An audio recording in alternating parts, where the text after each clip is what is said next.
Hello, everybody. Welcome to the Coaching Seat TV with Toyinda LaShea. I'm so excited to be on with you for the fourth installment of the coaching overview. The last installment, I talked to you all about how when we coach, generally individuals seek coaching because they want to problem solve, they want to develop and achieve goals as well as improve performances. I also shared with you that coaches are full participants in the coaching process. I shared that coaching is not oversaturated, and I also shared with you that it is indeed a good skill to practice even if you're not considered a certified coach. Well, this installment 4, I want to focus on how God was the perfect coach. Ooh, so join me on this journey. I believe that God is the perfect coach because he was indeed the perfect bridge builder to our better future. What I want you to do is I want you to think back to Genesis, the third chapter, the 9th verse, okay? This is when Adam was questioned because he was off track. And this is when Adam needed to be coached concerning 3 areas: his leadership, his focus, and his communication. And so here's my paraphrased version of what happened right before Genesis 3 and 9. Adam was supposed to be practicing leadership by leaving his mother and father and cleaving to his wife so that they could become one flesh. Somehow, a distraction, an interference, and a limiting belief entered into the garden on its belly.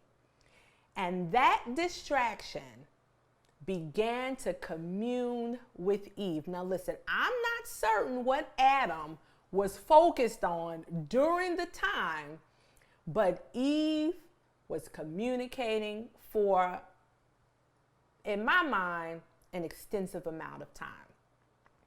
So after that, Eve committed to doing what she wanted to do. She eats the apple. And then I imagine, with my imagination, that she handed the apple over to her husband and then he ate it when he should have been doing what? Communicating with his wife about who convinced her to go against God. But he ate it, and transformation happened from that day on. So now we're ready for Genesis 3 and 9. This is where God begins to act as a relationship coach. And the Lord God called unto Adam and said unto him, "Where art thou?" See, God just asked Adam a powerful question. Remember, we talked about what, when, where, who, how. He says, "Adam, where art thou?" Those insightful questions begin to give you the opportunity to take responsibility for your behavior. So God is giving Adam the space to give a descriptive response, because when we ask open-ended questions, it gives your coachee or the individual that you're working with the opportunity to share freely. So the inquiry here is that God is asking where Adam is at that time. And so remember when I first started the broadcast, giving you the coaching overview, I shared with you that healthy adults are able to respond to things that they are aware of. We know Adam is a healthy adult. Why? Because God blew into his nostrils and he became a living soul. So we got that. Adam was being coached by God when God asked him, "Where art thou?" You see, inquiry causes you to focus your attention there. Where is there? In an awareness space. God was bringing awareness to Adam that he recognized something had changed. Now, Adam, did you recognize something had changed?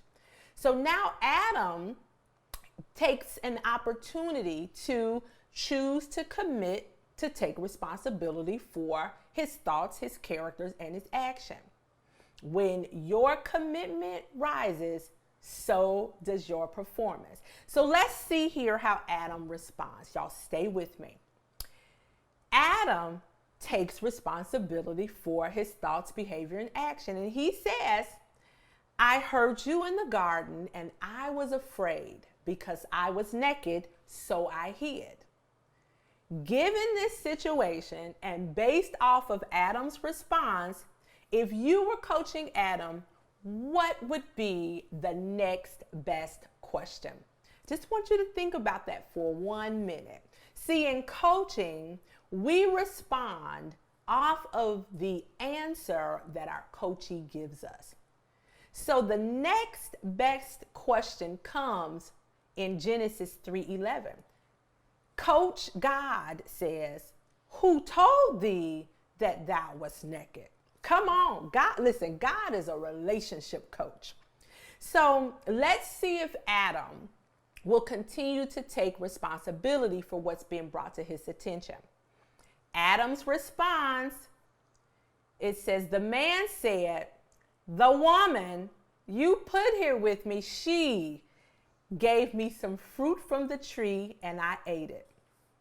Adam, there's a better response in you. So again, given what the coachee, who happens to be Adam in this situation, is saying, his response does not take responsibility for his own action. And in coaching, we have to partner with our coachee to take responsibility for their own action, because when you are aware of your actions, you can then begin to make choices. So now, Toyinda LaShea would have asked Adam, "What was your role in this?" Come on, that's still open-ended. I want Adam to walk me through. What were you thinking? What was your role in this? Because that's the only way for true potential to be unleashed. But I'm not coaching Adam. So here is what Coach God says. "And the Lord God said unto the woman," now, he was like, "Adam, I'm done here. I'm done here." So he said to the woman, "What is this that thou hast done?" And then the woman said, "The serpent beguiled me, and I did eat." Now, Toyinda LaShea would have asked, "What is your role in this?" Well, after that, God took off his coaching hat and became a consultant. He told them what their options were and what the outcomes were going to be. So as you can see from the first book in the Bible, we have a pattern for coaching for individuals. And in that situation, it was for Adam and Eve to become the best versions of themselves. I want to share a quick story about me becoming the best version of myself. I'm going to share a very personal story. I've experienced 2 divorces. I'm also embarrassed to say it, but I've experienced 2 divorces. And from those experiences, I was not operating as the best version of myself. Inside of that, I would withdraw from individuals. I was making bad choices as it came to spending, where I would invest my time, and the list goes on. And finally, I decided that I would invest in a success coach. And my success coach told me, he said, Toyinda, you're going to have to make a decision that's going to determine your direction, that's going to then send you into a space of positive reality. But that's if you make the right decisions.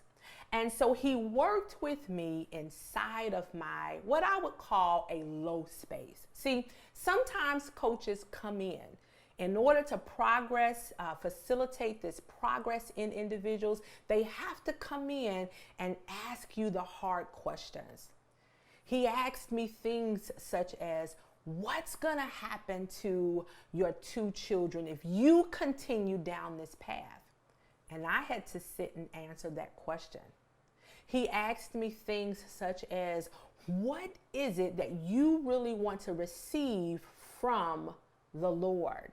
Because I was a woman of faith and I wanted to build a better relationship with the Lord, because I knew that if I could just get to the feet of Jesus, that I was going to be okay.